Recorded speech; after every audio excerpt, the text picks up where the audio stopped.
প্রলয় ব্ৰহ্মাণ্ড তিনি গতি চিৰন্তন ৰূপে চক্ৰৱত ঘূৰিছে সদায় ব্ৰহ্মৰূপে চৰাচৰ জগতক কৰিছে চবক বিষ্ণুৰূপে ঘটে ঘটে হৈ বিৰাজমান সন্তক কৰিছে পালন আৰু ৰুদ্ৰময়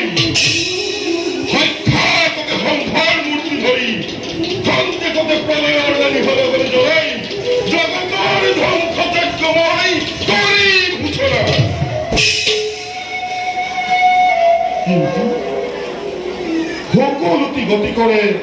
ব্ৰহ্মাণ্ডৰ হত্যা কৰ্তা লীলাময় পৰমেশ্বৰ বিষ্ণুৰ ইচ্ছাতে মনবোৰ অতিকে ব্যাকুল আজি পৰম পিতা পৰমেশ্বৰৰ মংগল দৰ্শনৰ হেতু সেই হেতু যাওঁ মই ব্ৰহ্মলোকলৈ